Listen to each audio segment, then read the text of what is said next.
Ang mga ito ay order ito ni ma'am na taga San Isidro sa Kitaw-Taw, San Isidro, Bukidnon.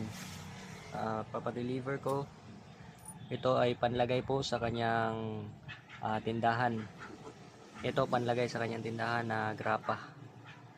So grapa na ilalagay lang niya sa tindahan. Pwedeng sa mga drawers ng tindahan or sa safe na lagayan. Pwedeng naka ganito lang siya or nakatayo.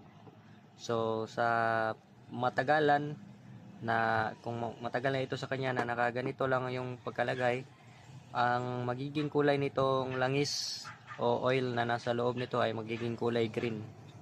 Kapag matagal na siya, so magiging green yung kulay ng langis nito. Lalagay sa tindahan, pang gabay sa kanyang tindahan, sabayan lang po sumikap at tamang kalaman sa ginagawa at huwag magpapautang para